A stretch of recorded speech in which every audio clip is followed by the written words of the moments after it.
What will be the answer for this? तो मेरे लिए ये जो है, दिस सवाल is this: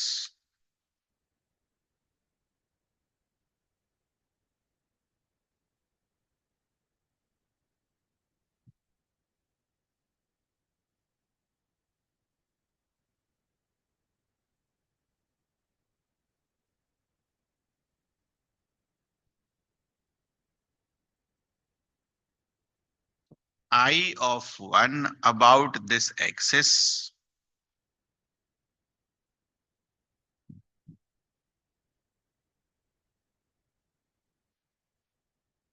will be 0.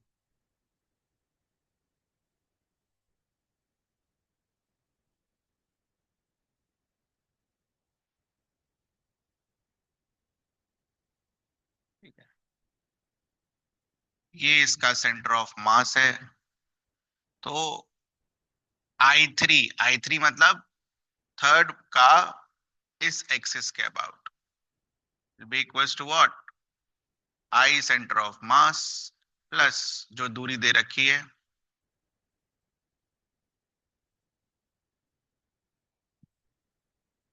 L md² ml²। I2 का वैल्यू क्या आएगा? ml²।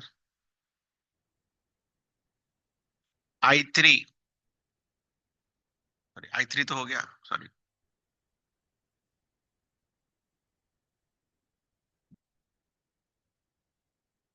I2,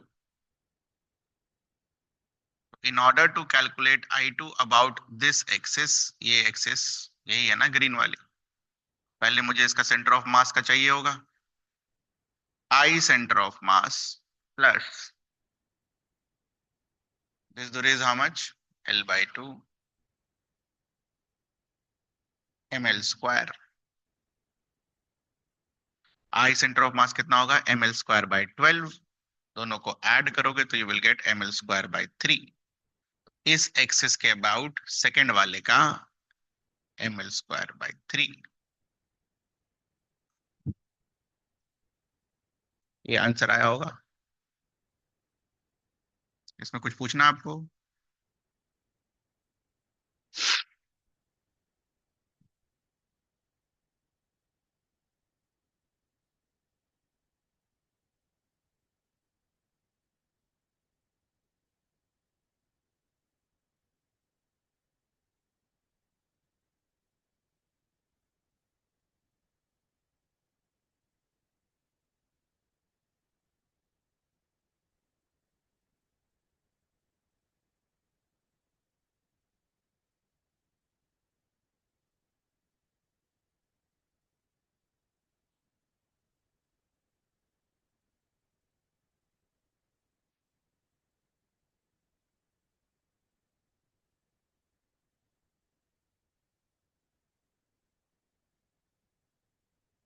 करिए।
7/6 तो नहीं आएगा।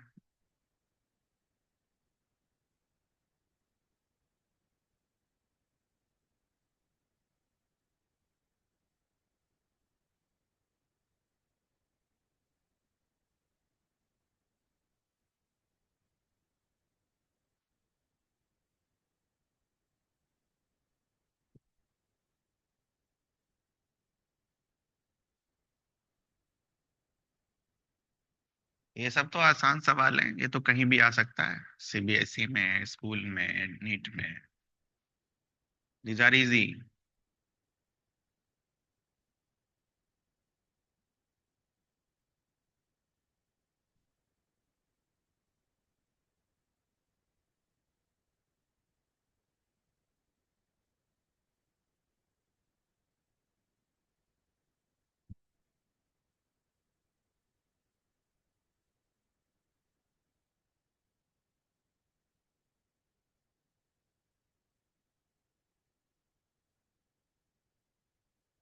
जल्दी जल्दी आंसर बताइए, क्या आएगा?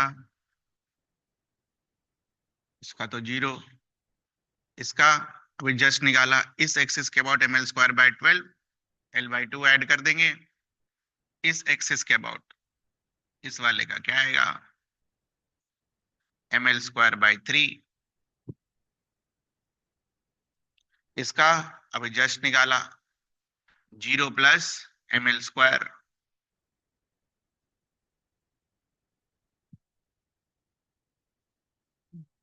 इसको ऐसे लिखो, 0 + ml²। इसको ऐसे लिखो, ml² बाई 12 +ml/2 का स्क्वायर। और ये भी तो वही है, जैसा ये है वैसा वही। इस एक्सिस की पार्ट अगर निकाल कर इसको शिफ्ट कर देंगे तो इसका भी वही आएगा जो नीचे आया, ml² by 3 about this axis. Add कर दीजिए, 0 + ml² by 3 +ml² +ml² by 3। This will give you how much? ये 2 हो जाएगा, ये 3 हो जाएगा, 5/3। ये होगा answer.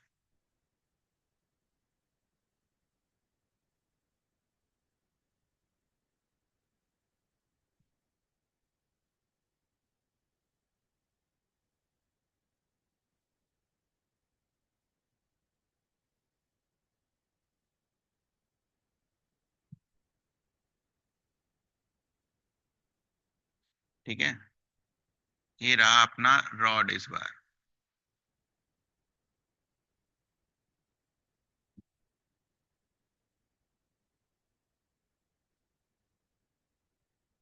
Axis of rotation is this.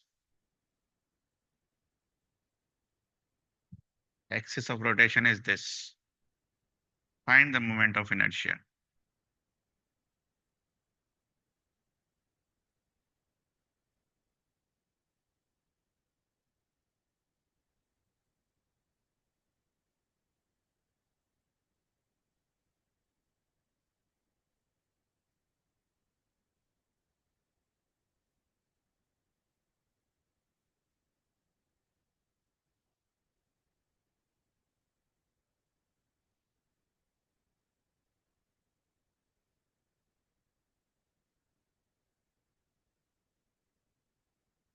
Axis,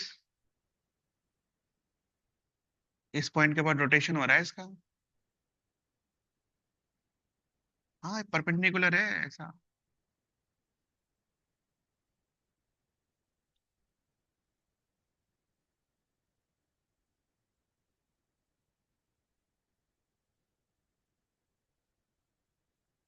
ऐसे रोटेशन हो रहा है।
गया? This system will become like this. पहला तो ये रहा, और the axis of rotation is this, not this one. ये थोड़ी ना है एक्सिस ऑफ रोटेशन। मैंने आपको दो तरीके से सिखाया था। ये है एक्सिस ऑफ रोटेशन, ये पूरा घूम रहा है ऐसा गोल गोल। अगर ये एक्सिस ऑफ रोटेशन है, इसका सेंटर ऑफ मास के अबाउट क्या आता है? ml² / 12। ये l/2 होगा, उसमें l ऐड कर दोगे, इसके अबाउट क्या आता है? ml² / 3।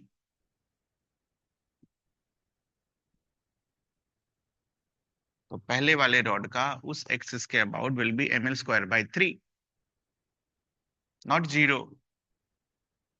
जीरो जब खुद की एक्सिस पर घूमेगा तब ना, ये तो एक्सिस इसके परपेंडिकुलर है, ऐसे रखा हुआ, तभी तो ये गोल गोल घूमेगा, नहीं तो कैसे घूमेगा?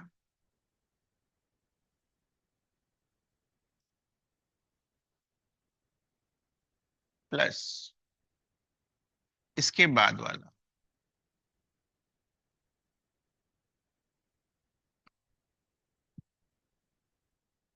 सेंटर ऑफ मास के about ml²/12,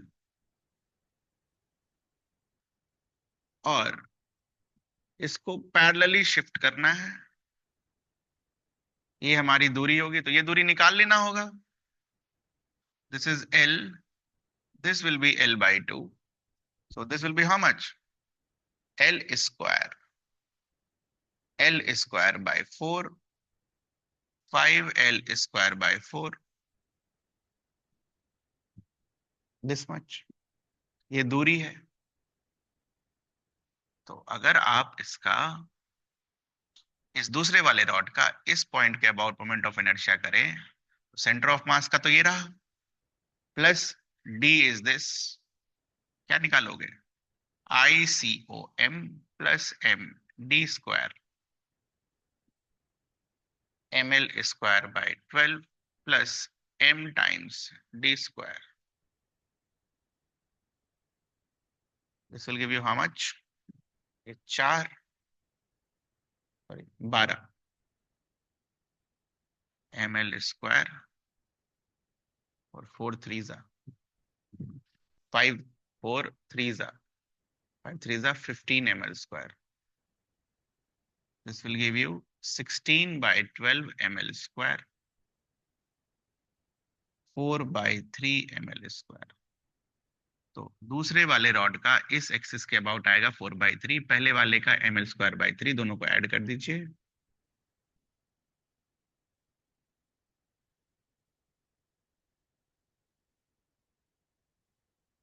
4/3 plus 1/3 will give you 5/3। इसमें कुछ पूछना आपको, ये बताइए। कोई सा भी लाइन जो नहीं समझ में आया हो, दिक्कत तो इसी में हुआ हो।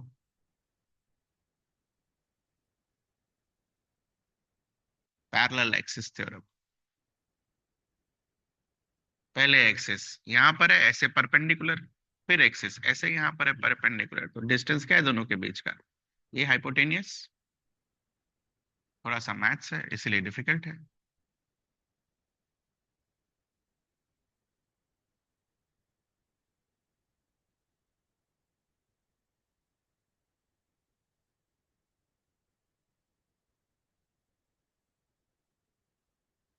ठीक है, next.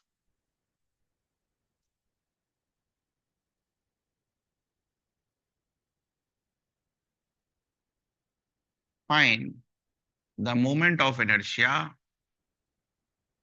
Of solid hemisphere about this axis.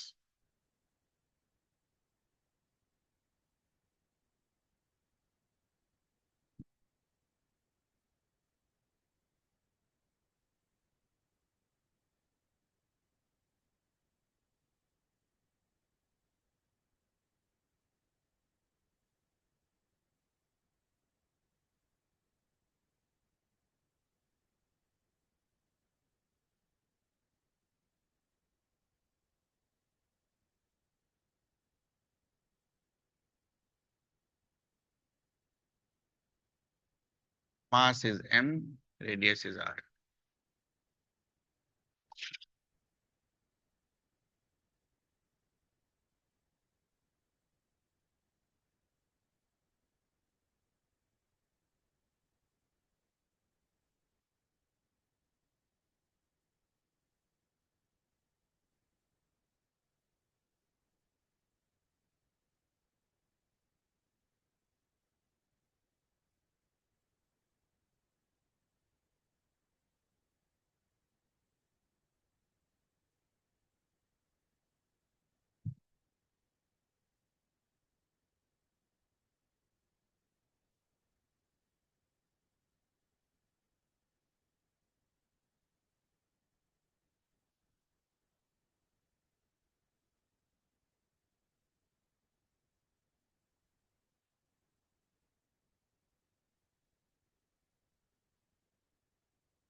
हो गया?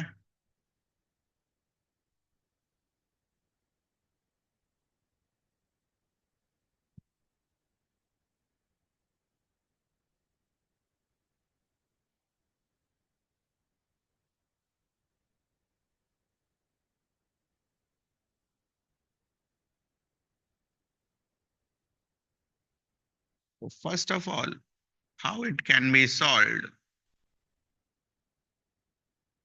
वो सोचना है. We know moment of inertia of solid sphere. And what is that? 2/5 mr². इसका मास अगर m हो, इसका मास r हो तो. नाउ टेल मी, अगर इसका मास 2m हो जाए तो what will be the moment of inertia of the solid sphere? 2/5 into 2m into r². ये समझ आता है हमें?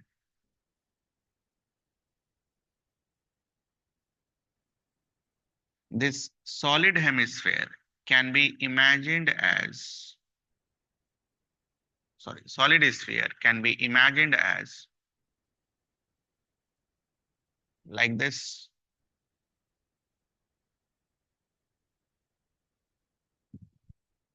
टू हेमिस्फेयर, इसको I1 बोल दो, ये भी I1 होगा, by symmetry same. What we can write? I1 plus I1 is equals to I. 2I1 is equals to I. Therefore, I1 is equals to I by 2. 2/5 into 2m into r square divided by 2. Sorry.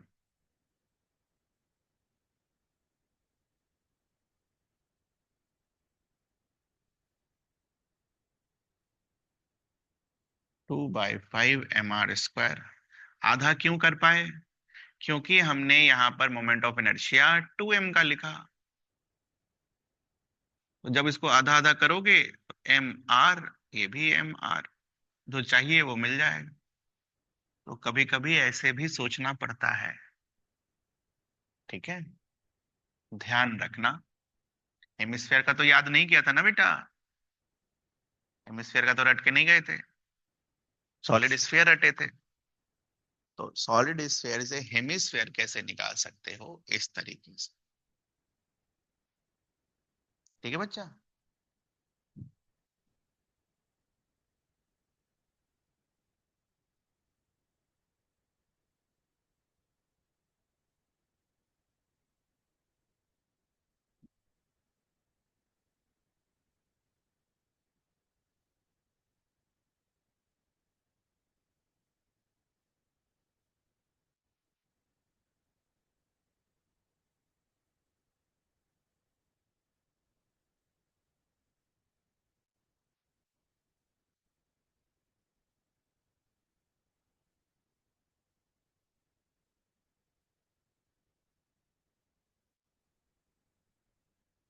कुछ पूछना है किसी को?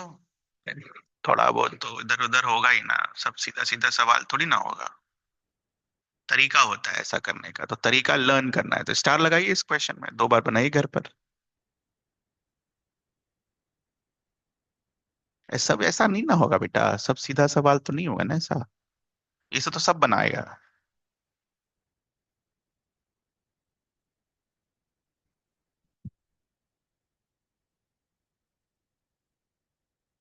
चलिए, now we know the moment of inertia of this from previous question. ठीक है,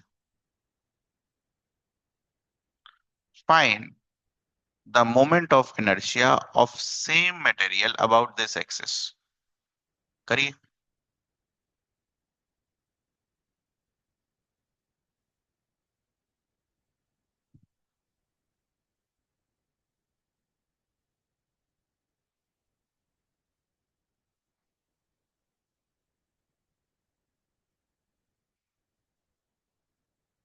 find the moment of inertia, same सवाल है।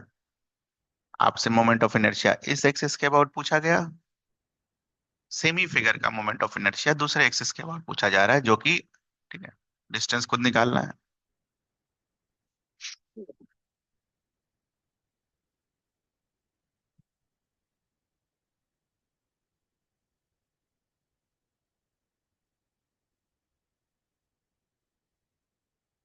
यही सब तो सीख के जाना है, बाकी सब तो सब बना के आएगा।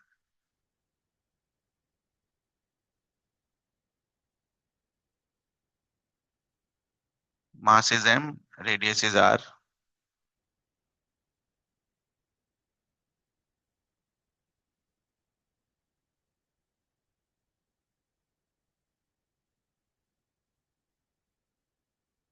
आंसर करिए, क्या आएगा इसका आंसर?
हो गया।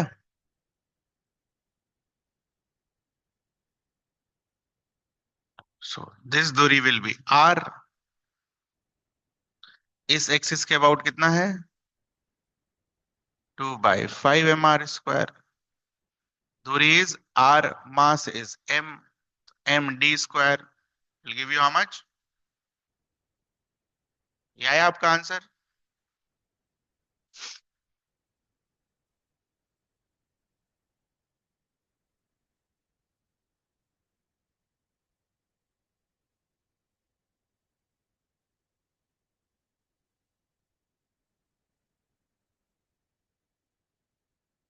इसमें क्या गलत है?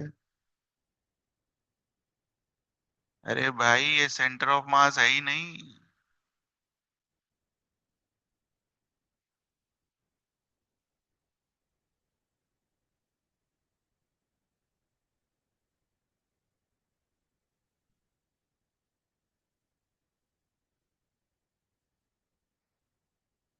तो पन्ना पलटिए, हेमिस्फेयर का सेंटर ऑफ मास निकाला गया था सेंटर ऑफ मास वाले चैप्टर में। निकालिए, बताइए कहाँ होता है सेंटर ऑफ मास हेमिस्फेयर का। अगर आपने वो टेबल रट लिया होगा, अच्छी बात है।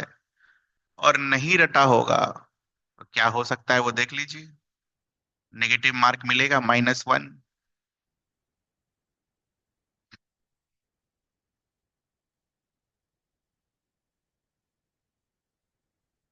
Therefore, in this question, first we have to find out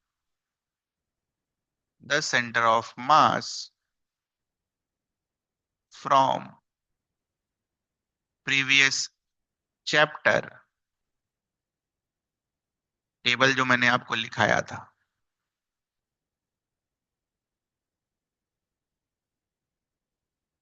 तो अगर आपने वो रटा होगा तो आपको ये पता होगा कि दिस दूरी इज 3r/8। ठीक है, अब ध्यान से देखना इसका calculation. Let ICOM will be ICOM, इसको यही मान लेते हैं। ये वाली दूरी कितनी है, 3r/8। तो मुझे अगर सेंटर ऑफ मास का चाहिए तो मैं क्या करूंगा, this will give you how much, 2/5 mr²। ये समझ आता है आपको, ये बताइए। अगर मैं मान लेता हूं कि सेंटर ऑफ मास का moment of inertia is x, तो x plus parallel axis theorem will give you centre of x moment of inertia about passing through centre. तो वहां से पहले सेंटर ऑफ मास के अबाउट मोमेंट ऑफ इनर्शिया आपको calculate करना होगा। कुछ पूछना हो तो बताओ।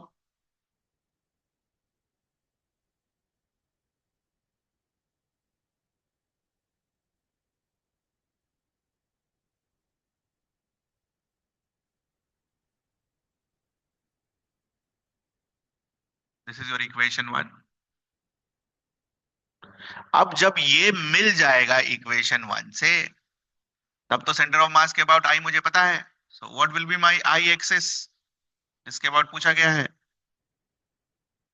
ICOM प्लस m टाइम्स पूरा डिस्टेंस r है, तो ये वाला डिस्टेंस कितना होगा बेटा, 5r/8।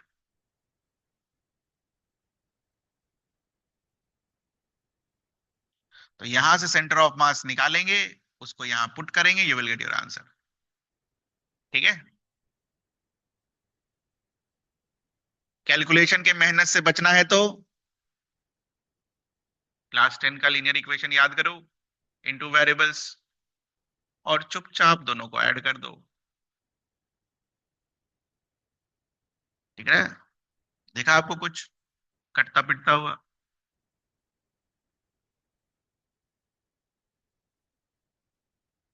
एक लेफ्ट साइड में है और एक राइट साइड में है, तो जब ऐड करोगे तो क्या हो जाएगा, कैंसिल आउट, केमिस्ट्री की तरह। नहीं,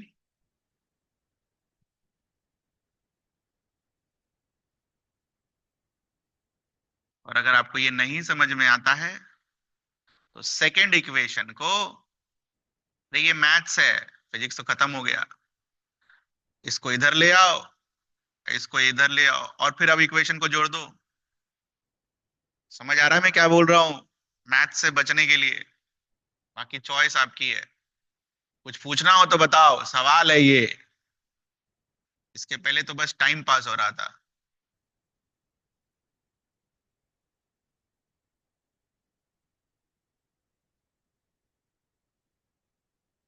और लोगों को लगता है कि ये सब नहीं आएगा एग्जाम में।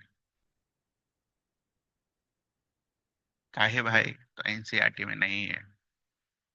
एनसीईआरटी में क्या है और क्या नहीं है, आज तक लोग फिगर आउट नहीं कर पाए। ठीक है।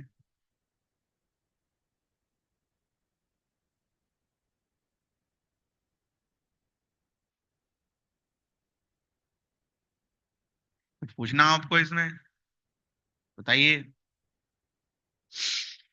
तो जब आप कैलकुलेट करेंगे तो इसका आंसर आएगा 13/20। लिख लीजिए आंसर घर पर, कैलकुलेटर इसे बताना, ये दोबारा बताओ जल्दी से। ये इंपॉर्टेंट सवाल है यार ये सब। ये है यूज। ये क्वेश्चन आपको ये सिखाता है कि आपने सीखा या नहीं सीखा।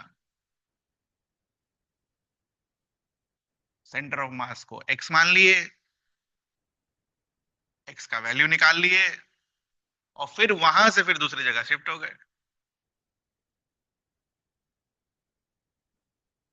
डायरेक्ट नहीं शिफ्ट होना है।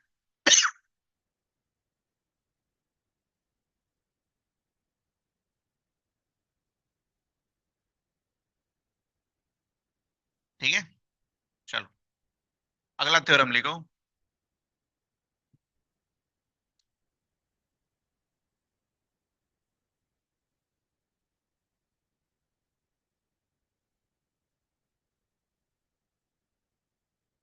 Perpendicular axis theorem.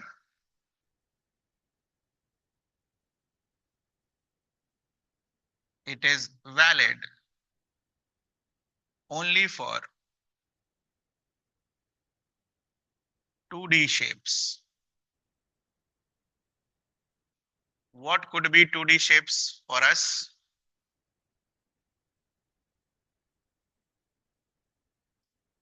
Ring,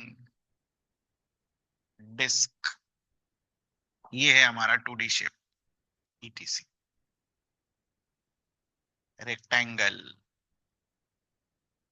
rectangle तो निकाला भी नहीं है अभी हमने, मोमेंट ऑफ इनर्शिया अभी निकालेंगे ये सीखने के बाद। So suppose a body is like this, and if you draw two axes on the plane of the body, ठीक है, two axes on the plane of the body, then the perpendicular axis theorem says that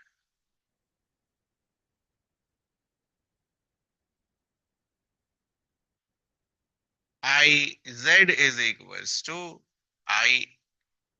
Ix plus Iy.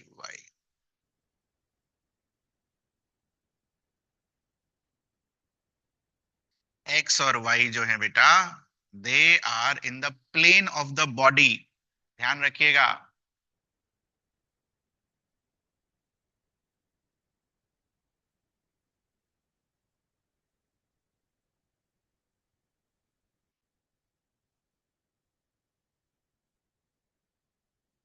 Statement,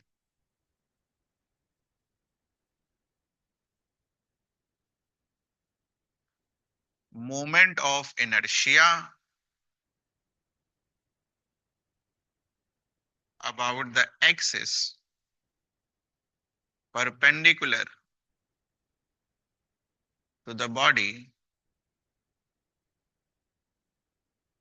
is equal to the sum of moment of inertia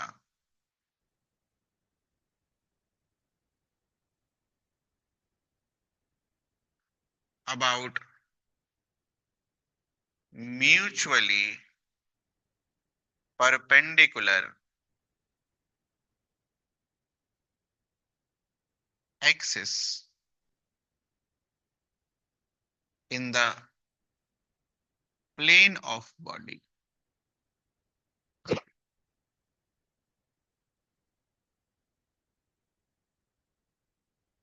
तो हमारे diagram में ये जो mutually perpendicular axis है वो क्या है?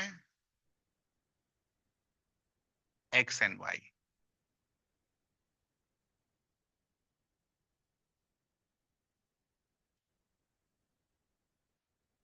और हमारे डायग्राम में axis perpendicular to the body क्या है? जेड।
हो गया? इसमें पहले कुछ पूछना है, ये बताओ। एक्सिस दिख रहा है सभी को? दिखना चाहिए। देखो, जैसे मान लो ये तुम्हारा पेपर है, ठीक है?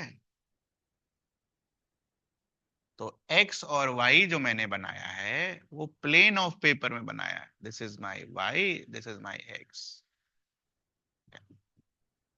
और जो जेड बनाया है मैंने, जेड को ऐसा बनाया है। ऐसा करो, पेपर के लिए भी एक बार बना लो इस तरीके से, ताकि दिखे।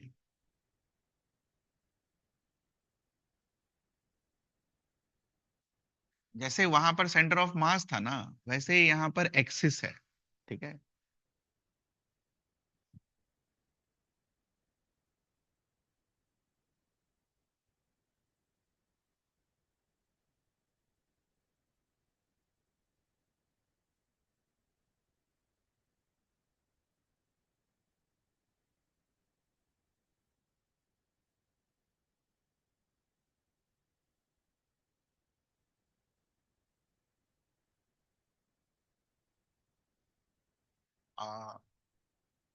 15 नवंबर के अराउंड से 14 नवंबर तक आई विल बी ट्राइंग कि ये हमारा रोटेशन खत्म हो जाए, ठीक है। 15 नवंबर से we will be starting first chapter of organic chemistry, ठीक है। इक्विलिब्रियम करेंगे आराम से, ठीक है। बाद में इक्विलिब्रियम, यार जानते हो क्या है, इक्विलिब्रियम ऑनलाइन भी पढ़ाया जा सकता है।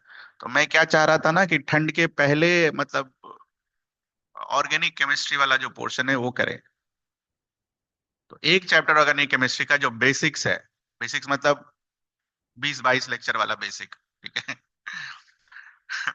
तो 15-20 दिन क्लास लगातार ऑर्गेनिक केमिस्ट्री का चलेगा। और एक चीज का ध्यान रखना, जब ऑर्गेनिक केमिस्ट्री में पढ़ाऊंगा इस साल, तो क्लास 12 का भी ऑर्गेनिक केमिस्ट्री होगा उसमें। मतलब जनरली नोमेनक्लेचर, ठीक है, ये क्लास 12 में है। वो सब मैं बाद में नहीं करूंगा, नोमेनक्लेचर जब मैं पढ़ाऊंगा तो एक साथ सारा। क्लास 12 के एनसीईआरटी का जब नोमेनक्लेचर होगा तो वो स्किप करेंगे हम वहां पर, उसको हम अभी ही कर लेंगे। तो आप क्या करेंगे, क्लास 12 का पार्ट 2 बुक, क्या, क्लास 12 का पार्ट 2, पार्ट 1 नहीं, वो जरूरत नहीं है। क्लास 12 का पार्ट 2 बुक खरीद लेंगे एनसीईआरटी का, क्योंकि नोमेनक्लेचर में नाम लिखने वाला जितना भी होमवर्क होगा सब वहां से मिलेगा, ठीक है। दूसरा चीज, क्लास 12 में एक टॉपिक है ऑप्टिकल आइसोमरिज्म।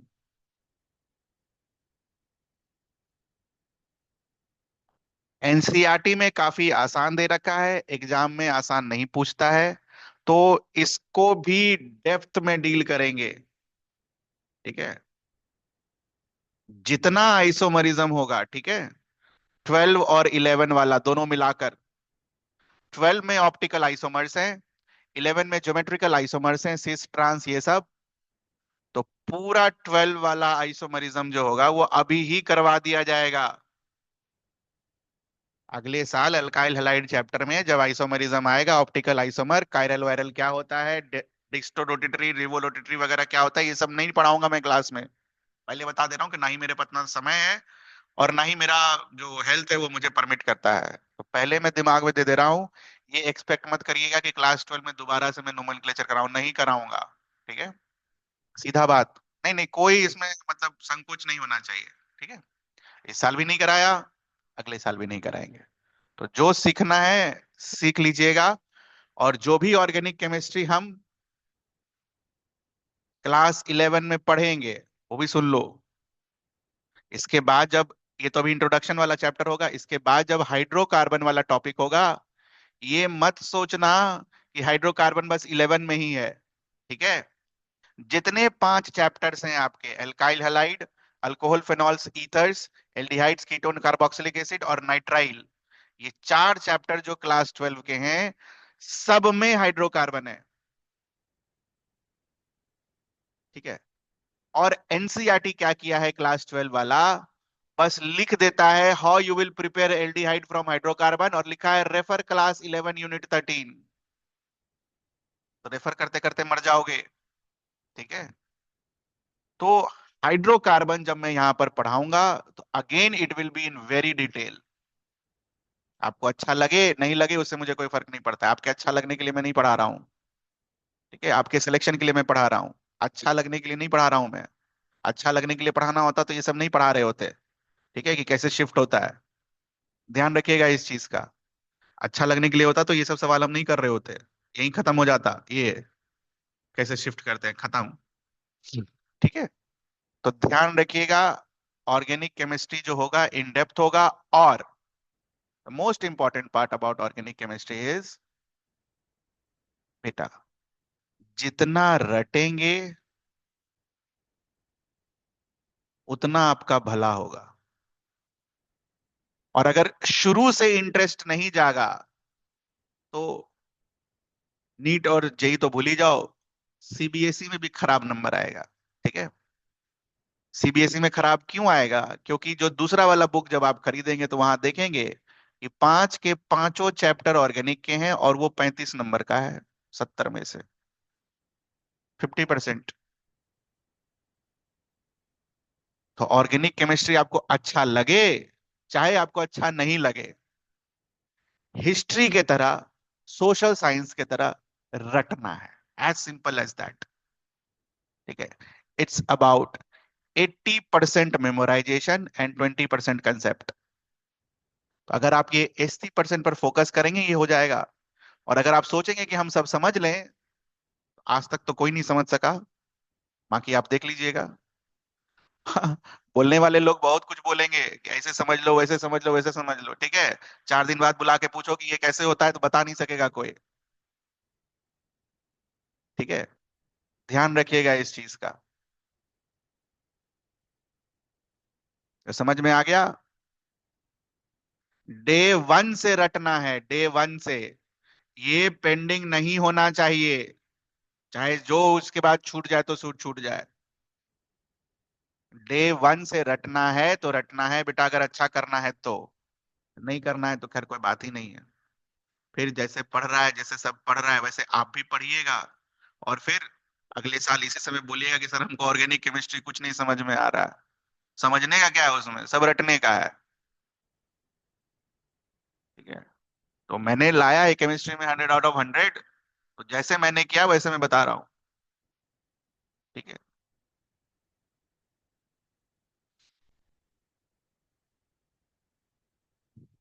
मैथ्स में केमिस्ट्री में आराम से आ सकता है, कोई दिक्कत। 70 नंबर का एग्जाम लिखना है, 30 नंबर तो स्कूल वाला देगा। ठीक है। तो वापस से आते हैं परपेंडिकुलर एक्सिस थ्योरम पर। ठीक है, लिखिए इसको।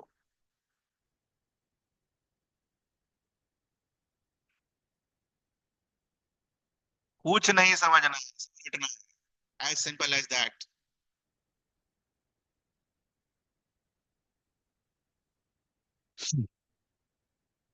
जो समझने वाला पोर्शन होगा वो मैं बता दूंगा आपको, भाई ये समझने वाला चीज है, अच्छे से करिएगा। ठीक है। तो let's start with the first one, first 2D shape, ring. तो रिंग को 2D में बना लेते हैं पहले। जैसे ये टेबल है उसके ऊपर ये रिंग रखा हुआ है।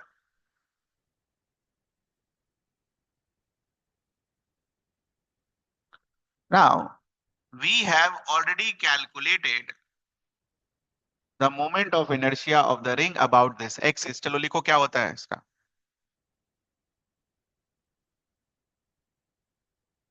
We have already calculated the moment of inertia of this ring।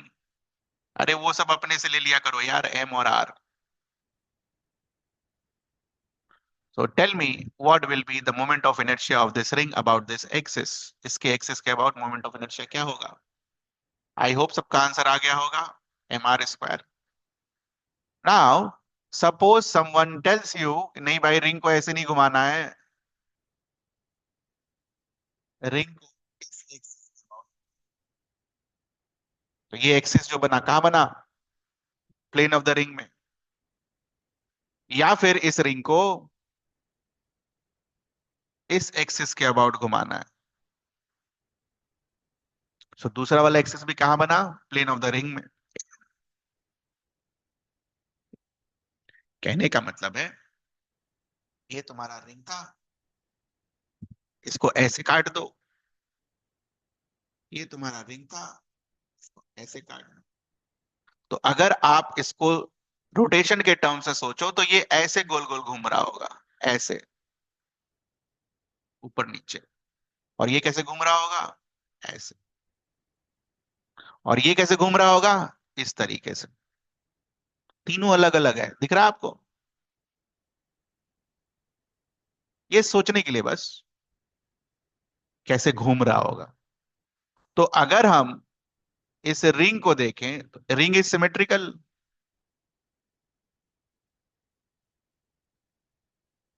It's a symmetrical figure.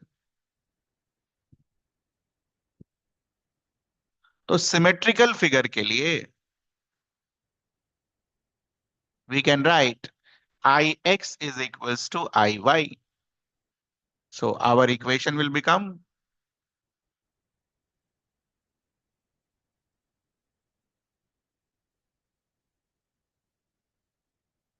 And what is the value of beta I Z, mr²।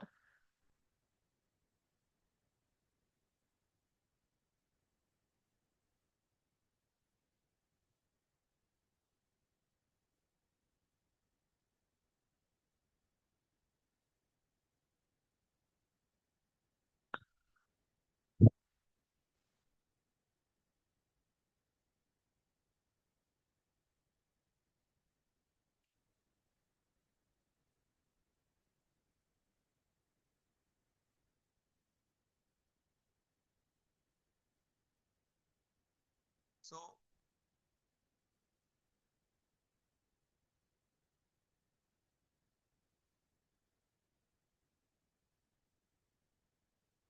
Perpendicular axis theorem कैसे लगता है, ये क्लियर है आप?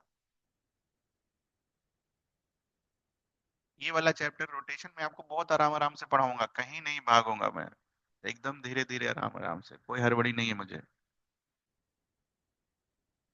ठीक है, वैसे भी बहुत आगे ही चल रहे हैं हम लोग।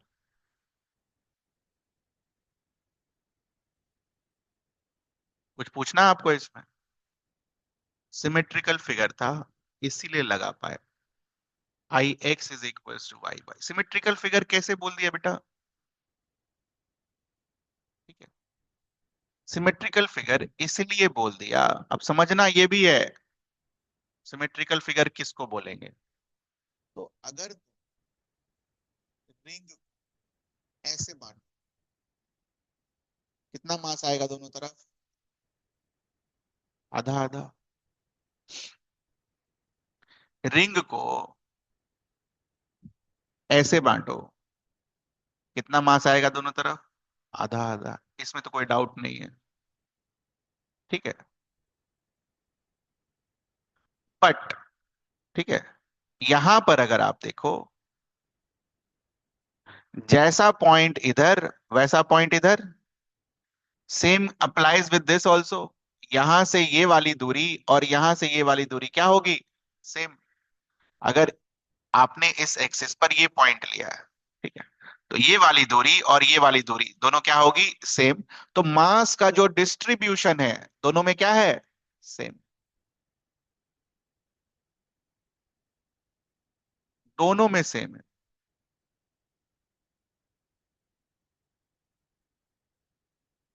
इसीलिए हमने इसको सिमेट्रिकल फिगर बुलाया। ठीक है, बाकी सिमेट्री के बारे में और भी जब क्वेश्चंस आएंगे तो उससे और समझ में आए। मास डिस्ट्रीब्यूशन देखना है आप, ये देखना मास कैसे डिस्ट्रीब्यूटेड है एक्सिस के अबाउट।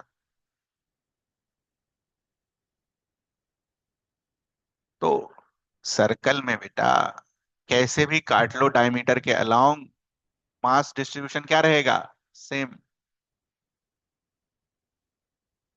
ठीक है, चलो, तो हम क्या बोल सकते हैं? अगर मुझे आई वाई कैलकुलेट करना होगा तो उसका वैल्यू क्या? आई जेड कैलकुलेट करना होगा तो क्या आएगा? M R square by 2। ठीक, एक अपने से बनाएंगे आप तो आपको और अच्छा लगेगा कि हाँ हमसे बन गया। ठीक है, तो suppose this time you have a disc, disc है इस बार,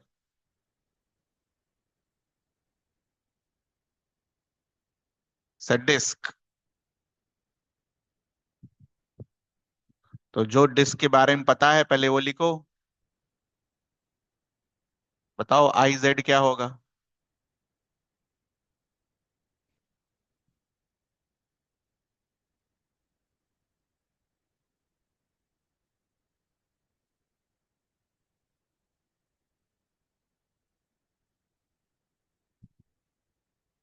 आई जेड मतलब सेंटर से पास करता हुआ पॉइंट से आई जेड। और उसके बाद में क्या सवाल पूछने वाला हूं ये तो आपको पता ही है। एक एक्सिस इसके प्लेन में बनाए, एक एक्सिस इस प्लेन में बनाए, बताओ भाई आई एक्स और आई वाई क्या होगा?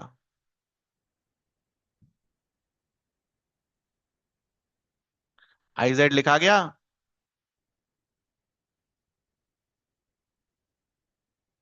अरे डायरेक्ट लिखो अब, सिमेट्री है तो आधा आधा, तो ना क्या कैलकुलेट करना है? आया आंसर ये? सिमेट्री है तो आधा आधा, डिस्क जो होता है वो चारों तरफ से सेंटर के अबाउट क्या होता है? एकदम सेम, किसी भी एक्सिस पर काटो उसके प्लेन में।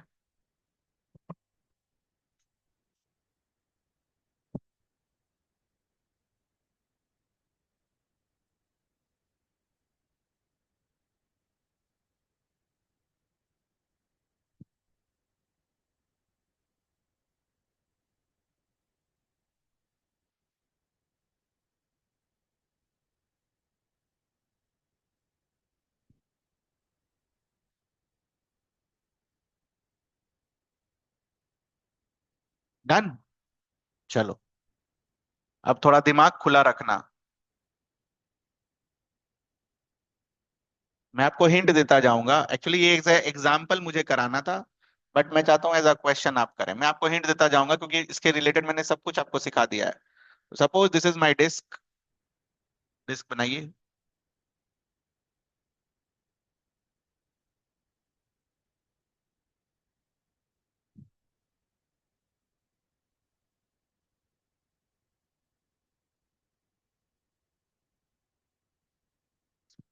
हम्म।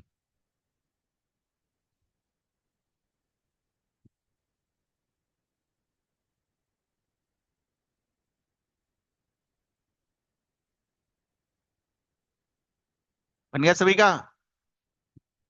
ध्यान से देखेंगे।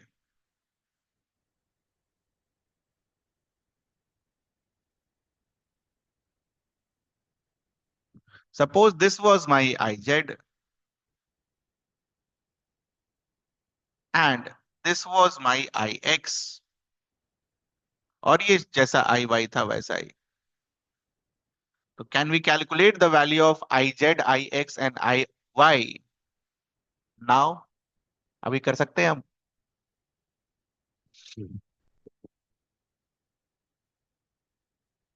बोलिए। इसको किया जा सकता है, कोशिश करिए।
तो आई जेड में तो कोई दिक्कत नहीं होना चाहिए,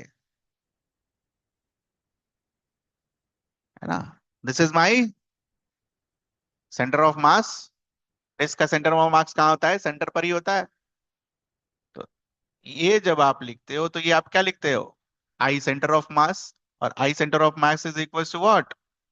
M R square by two. अब क्या आपको ये पैरेलल एक्सिस थ्योरम नहीं दिख रहा?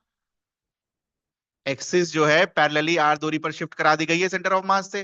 तो I Z will be what? I centre of mass plus M R square. M R square by two plus M R square will give you. मजा आया? क्या था इसमें रॉकेट साइंस? कुछ नहीं। ठीक है बच्चा।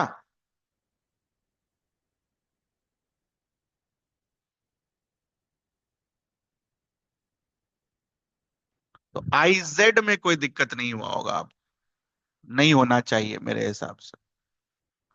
आई Z is nothing but an axis which is shifted parallelly to its centre of mass. तो पैरेलल एक्सिस थ्योरम से लगा लेंगे, निकाल।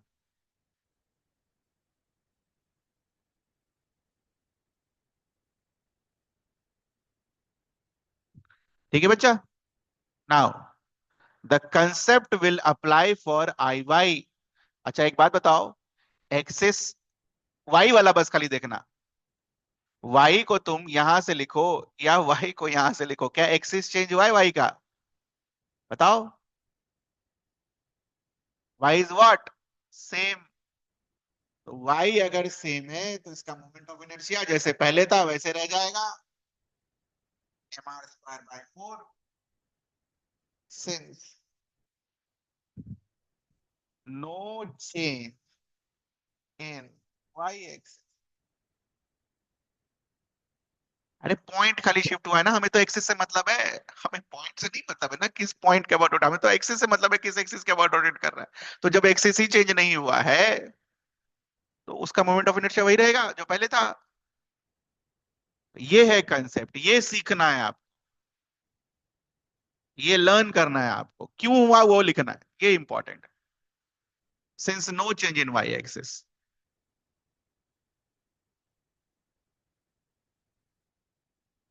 Now apply perpendicular axis theorem. I Z is equals to I X plus I Y.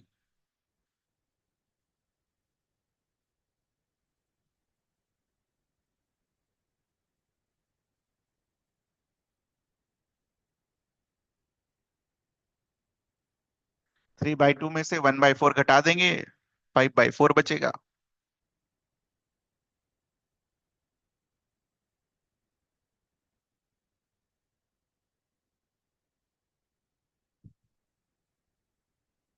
ठीक, ठीक है। Now there could have been one more method to calculate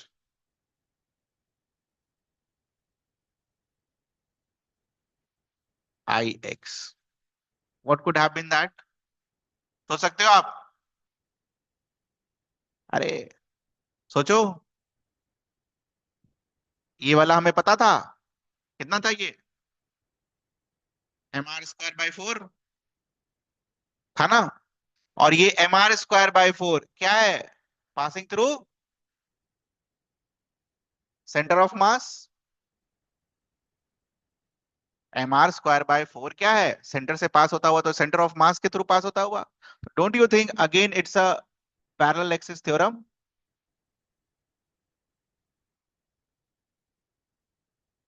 mr²by 4 plus mr², same answer.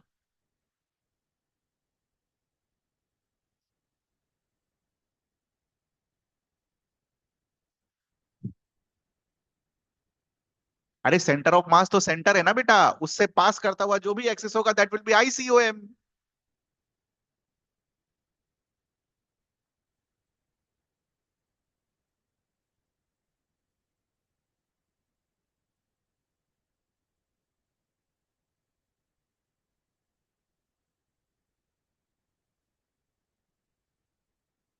ठीक है, तो अगर आप मेथड 2 से जा रहे होते तो देखो ध्यान से, पहले आप क्या कैलकुलेट करते? आई एक्स। आई वाई तो कंसेप्ट से वही रहता। आई जेड क्या होता परपेंडिकुलर एक्सिस थ्योरम से? आई एक्स प्लस आई वाई। तो 5/4 plus 1/4 mr² will give you what? 3/2 mr², same answer.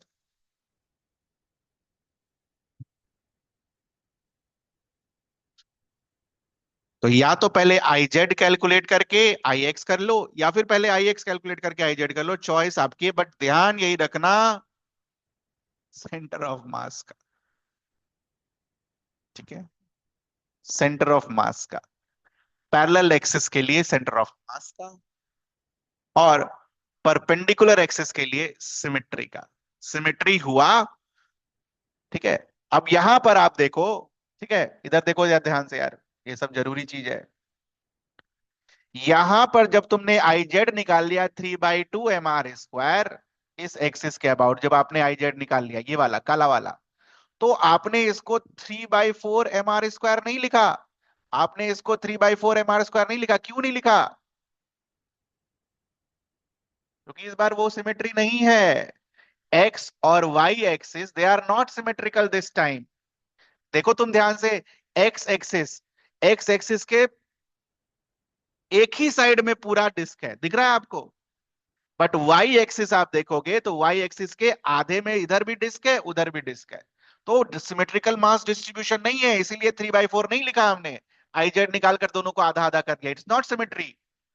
तो यही चीज मैं आपको समझाने की कोशिश कर रहा था। सिमेट्री का मतलब होता है मास डिस्ट्रीब्यूशन देखना एक्सिस के अबाउट, किस तरीके से मास डिस्ट्रीब्यूटेड है। तो नया वाला जो एक्स है उसके एक ही तरफ मास है, दूसरी तरफ मास है ही नहीं।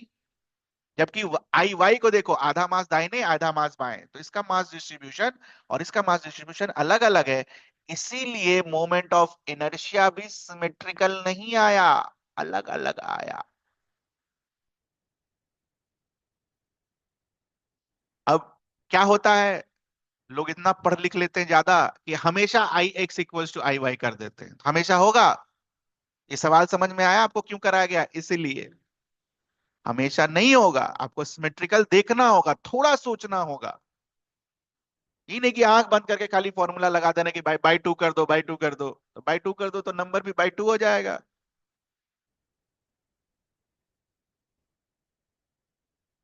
अब बताइए इसमें कोई डाउट है या नहीं? स्टार लगाइएगा भाई ये सवाल को। इससे बढ़िया सवाल और इससे अच्छा सवाल, दोनों एक्सिस को यूज करते हुए दो अलग अलग तरीके से हम I X I Y I Z concept के साथ कैसे निकाल सकते हैं, वो सीखा आपने। घर पर रिपीट करिएगा, मतलब ये नहीं कि कैसे सॉल्व हो रहा, आंसर नहीं, क्या क्या हुआ इस आंसर में, what we did, that is important. ये नहीं कि ले आए आंसर 3/2, वैसे भी ले आओगे यार, 4 बार बनाओगे तो याद हो जाएगा। वो नहीं, क्यों आया, कैसे तुमने पैरेलल एक्सिस थ्योरम लगाया और क्यों लगा पाए, कैसे तुमने परपेंडिकुलर एक्सिस थ्योरम लगाया और क्यों लगा पाए, क्यों सिमेट्री नहीं हुआ। ये सब चीज अगर आप इस सवाल में सोच लोगे, कोई सा भी सवाल आएगा बन जाएगा। इससे ज्यादा डेंजरस कुछ हो नहीं सकता, कोई सा भी सवाल आएगा बन जाएगा। ठीक है, इसमें कुछ पूछना हो तो बताओ।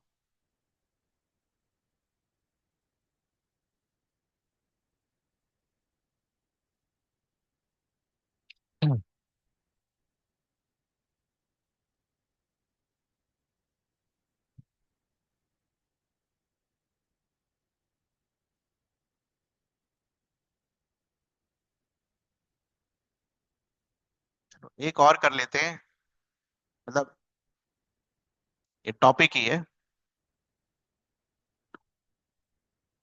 How to calculate moment of inertia of a rectangular sheet. How to calculate moment of inertia about rectangular sheet of a rectangular sheet.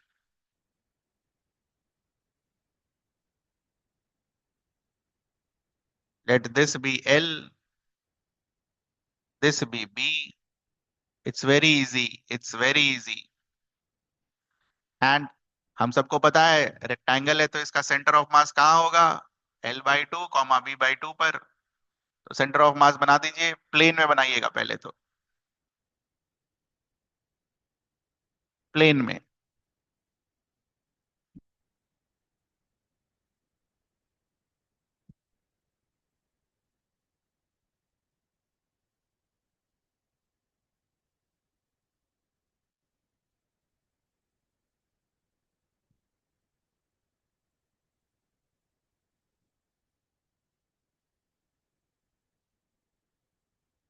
Mass is M, this is L, this is length is B।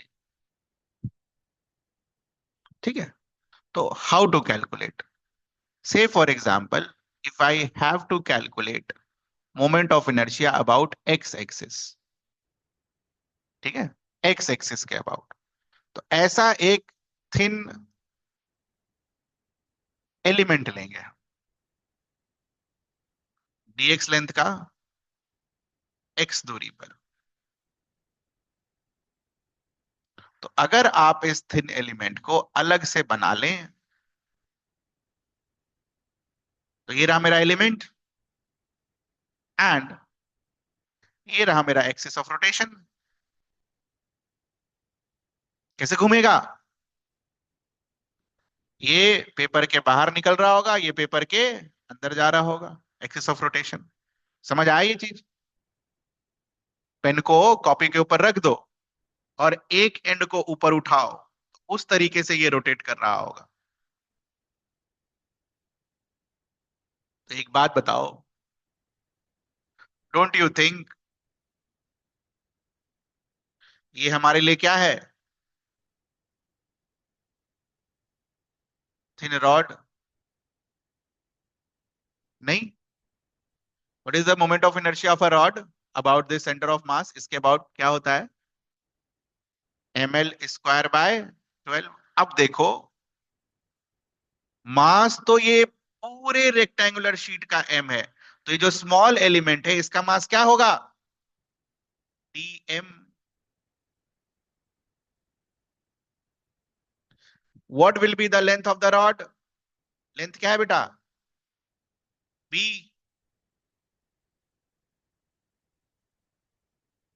तो ये होगा इसका moment of inertia.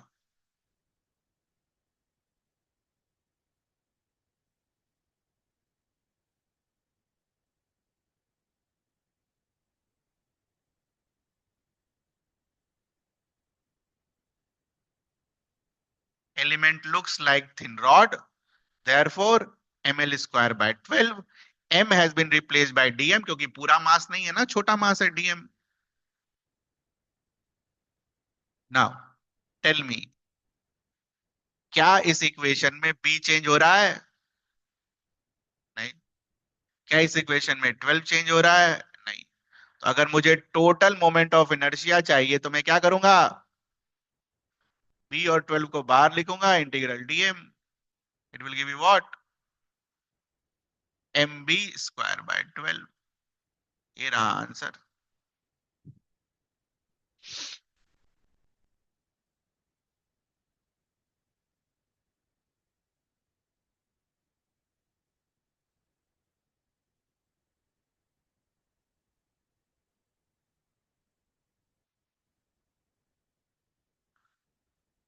तो in the same way, in the same way,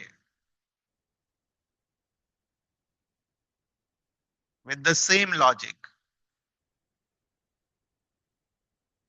can you tell me if it rotates about y-axis,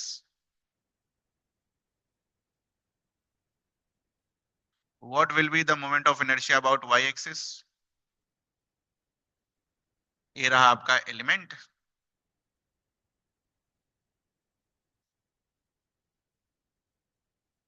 ये रहा आपका axis, y दूरी पर dy थिकनेस का element. Same logic, using same logic.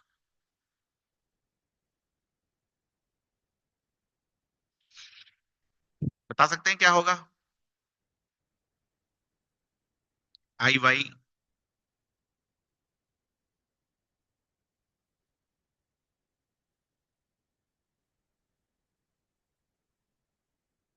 ये रहा मेरा thin element,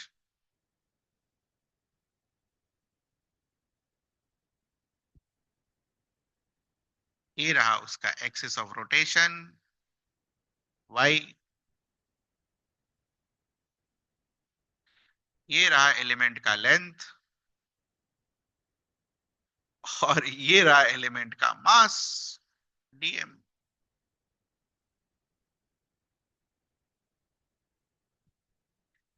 Tell me what will be the answer?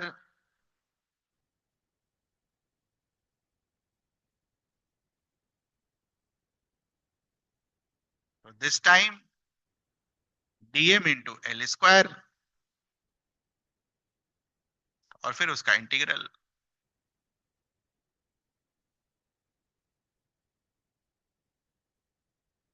l constant है, 12 कांस्टेंट है, इंटीग्रल dm, सारे मास को ऐड कर दोगे तो क्या मिलेगा? m। This is your I Y.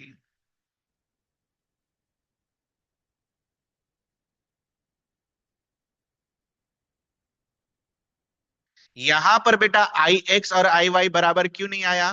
बोलो। क्या सेम मास डिस्ट्रीब्यूशन है एक्स और वाई के लॉन्ग? नहीं, लेंथ ही अलग अलग है ना, तो सेम मास डिस्ट्रीब्यूशन कैसे हुआ? अगर ये स्क्वायर रहता तो सेम आ जाता। ठीक है, एक्स एक्सिस के अबाउट लेंथ क्या है? बी। वाई एक्सिस के अबाउट लेंथ क्या है? एल। जब लेंथ ही अलग अलग हो गया तो मास डिस्ट्रीब्यूशन क्या होगा? अलग अलग। So therefore, using perpendicular axis theorem, what we can conclude? Iz is equals to Ix plus Iy. Therefore, Ix is mb square by 12, y is ml square by 12, common ले लो, m by 12 l square plus b square. Axes बना दो, Iz बना देना.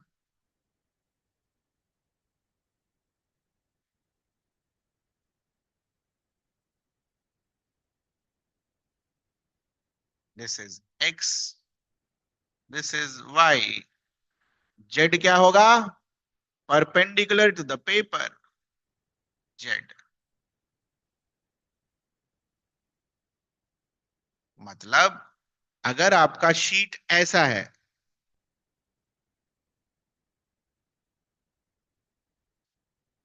ये होगा x, ये होगा y. अरे देखने का तरीका है. और ये होगा z. This will be your L and this will be your B.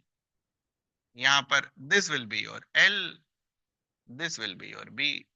Paper रखने और देखने का तरीका है. पहले केस में पेपर आपने कैसे रखा है, देखना एक बार, वीडियो में देखिएगा. पहले केस में पेपर आपने कैसे रखा है? अपने आंख के जस्ट सामने ऐसे. और सेकंड केस में पेपर कैसे रखा है आपने? ऐसे. समझ आ रही है दोनों चीज? तो पहले केस में जेड क्या होगा? आपकी तरफ. दूसरे केस में जेड क्या होगा? ऊपर की तरफ. वैसा ही बनाया मैंने.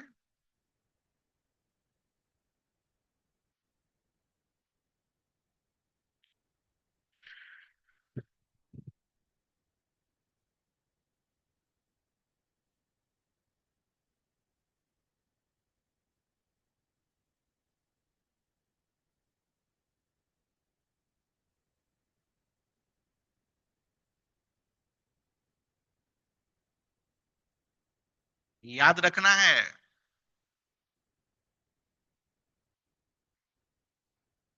सब याद रखना है.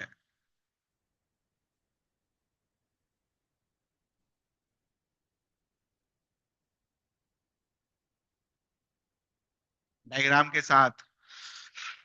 ऐसा ना हो कि एल और बी क्या था उसी में कंफ्यूज हो जाएं आप. ठीक है.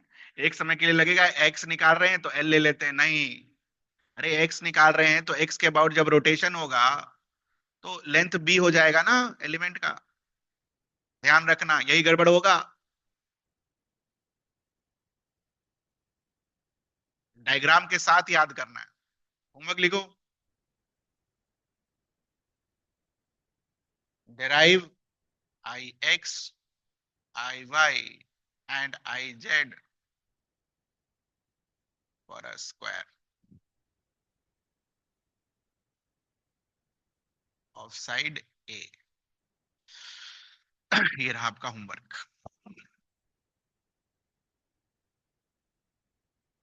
Same process. फर्क क्या होगा बेटा? जहां जहां एल लिखा हुआ है वहां वहां ए लिखोगे, जहां जहां बी लिखा है वहां वहां ए लिखोगे. बाकी और कोई फर्क नहीं है. Process remain same.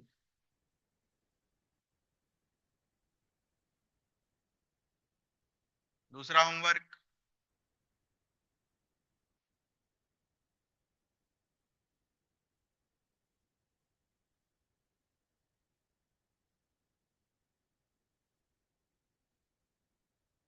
याद करिए दोनों क्लासेस को, क्लास 1, 2 एंड 3. ठीक है. और चूंकि इसके बाद हम थोड़ा ऑर्गेनिक केमिस्ट्री पढ़ने वाले हैं, ठीक है, तो